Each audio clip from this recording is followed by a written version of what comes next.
먼저 우도환 씨 만나볼까요? 자, 해조 만나봅니다. 해조. 야, 자, 우리 해조는 무정하고 이기적인, 때로는 뻔뻔하기까지 한 그런 인물인데 결핍이 또 많은 인물이라고요. 소개 좀 해주시죠. 실수로 태어났다는 표현이 정확한 것 같습니다.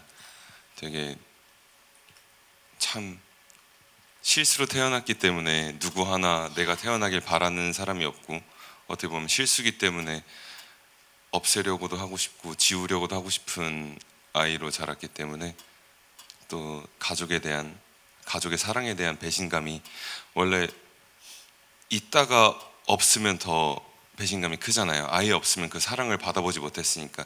근데 그 사랑을 이미 충만하게 받고 있던 애가 가족에 대한 배신을 받으니 난 더 이상 가족이라는 건 필요 없다 라고 삶을 사는 친구입니다. 어떻게 보면 가족의 사랑에 대한, 또 인간에 대한 결핍이 가장 큰 친구라고 생각을 해요. 네. 그리고 그래서 어디에도 정착하지 못하고 이제 플랑크톤처럼 이제 미생물처럼 이렇게 살아가면서 심부름집을 운영하면서 그저 자신이 재미있다고 생각하는 일만 하면서 살아가는 친구입니다. 네. 그러면 해조를 한 단어로 표현한다면 뭐가 될까요? 방랑이죠. 방랑. 네. 이리저리 떠도는. 네. 목적지, 또 목적성 없이 무언가의 길을 걷고 또 행동을 하기 때문에 여행이 될 수도 있고, 방랑은 또 그렇기 때문에 해조는 방황이라 생각하지 않고 방랑이라고 생각을 하면서 삽니다. 실수로 태어났다. 이 한 문장이 해조의 인생을 어떻게 바꿔놓을지, 그리고 그 결들을 어떻게 표현해낼지 너무 궁금한데, 사실 해조의 심리를 표현한다는 게 결코 쉽지 않았을 것 같거든요. 어떤 점에 좀 중점을 두고 연기를 했나요, 도한 씨? 우선 대본 저희 1화에 보셨겠지만 기자님들도 대본 1화부터 첫 씬부터 저는 이 드라마는 해야겠다 싶었어요. 나는 이제 죽는다, 이 대사가 시작인데